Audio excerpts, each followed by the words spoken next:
This is roll number 228, and I'll be walking you through the basic terminologies involved in titration. Next slide, please. As you can see it from the slide, what happens is the titrant solution is added through a burette to a known volume of the analyte solution until the reaction is complete. Often an indicator is used to signal the end of the reaction. Before we go to the titration curves, let's be clear about some terminologies. To begin with, titrant. It is a solution of known concentration which is filled in the burette. A titrand analyte, or the most common name, titrate, is a solution whose concentration has to be determined.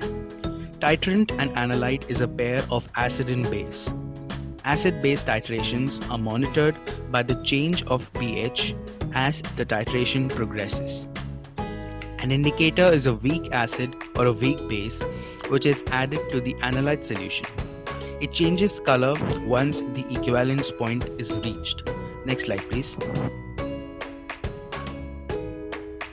The point at which the amount of titrant added is just enough to completely neutralize the analyte solution is known as the equivalence point, which is different from the endpoint. A point at which the indicator changes color is called the endpoint. Just a moment ago we discussed on equivalence point. For a strong acid versus strong base titration, the pH at equivalence point is almost neutral. However, for a weak acid versus strong base titration, the pH at equivalence point is greater than 7, which is basic. And the reason for this basicity can be very well explained by the rule of thumb. It's applicable only for weak acids and weak bases. Let me read to you the statement of the rule of thumb.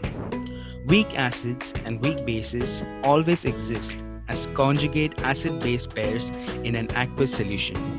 Next slide, please.